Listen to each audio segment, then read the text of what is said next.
Right, so you recall that America's mostly fake victory in the War of 1812 and the subsequent collapse of the Federalist Party ushered in the era of good feelings, which was another way of saying that there was basic agreement on most domestic policies. The American system was a program of economic nationalism built on, 1, federally financed internal improvements like roads and canals, what we would now call infrastructure, 2, tariffs to protect new factories and industries, and 3, a national bank that would replace the first Bank of the United States, whose charter expired in 1811. You'll never guess what we called this second bank, unless you guess that we called it the Second Bank of the United States. The main supporters of this American system were our old friend John C. Calhoun and our new friend Henry Clay. Both were Jeffersonian Republicans, which isn't surprising because that was the only political party, but it's kind of surprising because the American system had nothing to do with the agrarian republic that Jefferson had championed. But whatever, this was the era of good feelings, so we're gonna go with it. By the way, this nationalism also extended to foreign affairs. After Latin America won its independence from Spain, President Monroe made a speech proposing that Europe shouldn't try to retake colonies in the Western Hemisphere. And if they did, we would,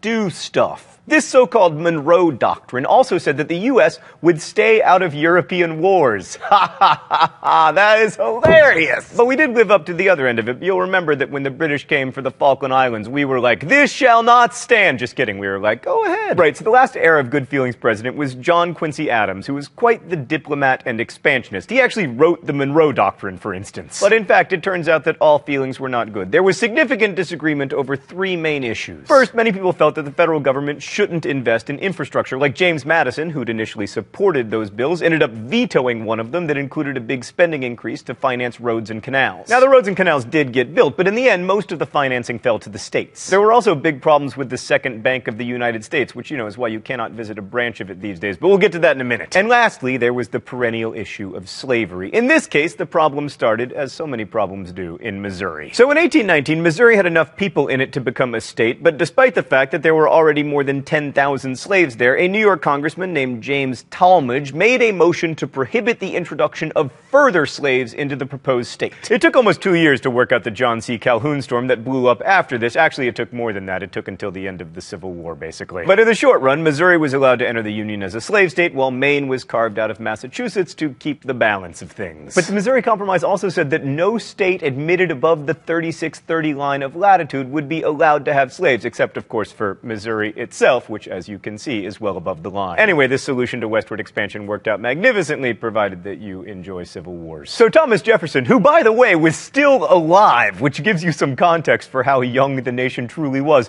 wrote that the Missouri Compromise was, quote, like a fire bell in the night that awakened and filled me with terror. I considered it at once the death knell of the Union. Eventually, almost, but in the short term, it did mean the rise of political parties. So America was becoming more democratic, but if there was only one political party, that democratic spirit had nowhere to go. Fortunately, there was a tiny little magician named Martin Van Buren. They really did call him the Little Magician, by the way, also the Red Fox of Kinderhook, but we remember him as the worst-haired president. So despite having been president of the United States, Van Buren is arguably more important for having invented the Democratic Party. He was first to realize that national political parties could be a good thing. So I mentioned that Martin Van Buren was known as the Little Magician, and I know this sounds a little bit silly, but I think it's telling. You see, Van Buren was only the second American president with a well-used nickname, and the first was his immediate predecessor, Andrew Jackson, or Old Hickory. Why does this matter? Well, when you're actually having to campaign for office, as all presidential candidates did after the election of 1828, and you're trying to appeal to the newly enfranchised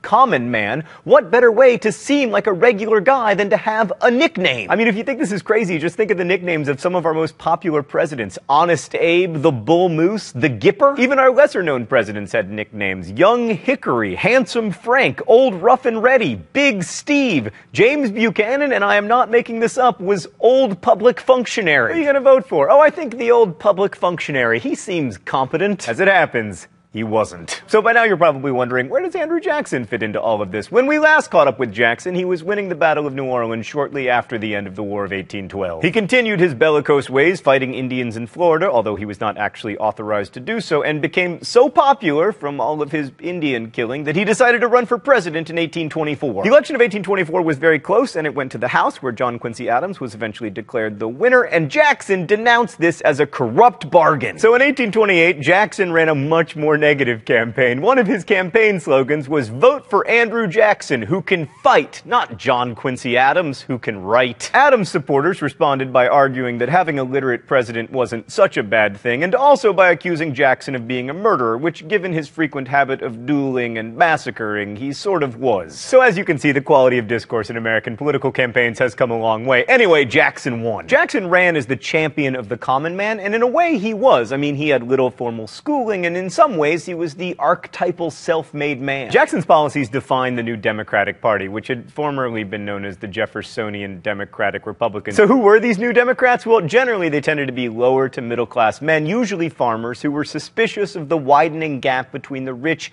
and the poor that was one of the results of the market revolution. And they were particularly worried about bankers, merchants, and speculators who seemed to be getting rich without actually producing anything. Stop me if any of this sounds familiar. This vision probably would have carried the day, except a new party arose in response to Jackson's election. The Whigs. No, Stan. The Whigs. Yes. The American Whigs took their name from the English Whigs, who were opposed to absolute monarchy. And the American Whigs felt that Andrew Jackson was grabbing so much power for the executive branch that he was turning himself into King Andrew. So the Whigs were big supporters of the American system and its active federal government. You know, tariffs, infrastructure, etc. Their greatest support was in the Northeast, especially from businessmen and bankers who benefited from those tariffs and the stability provided by a national bank. And they also thought the government should promote moral character, because that was necessary for a person to act as a truly independent citizen. So Jackson's policies must have been pretty egregious for them to spawn an entirely new political party.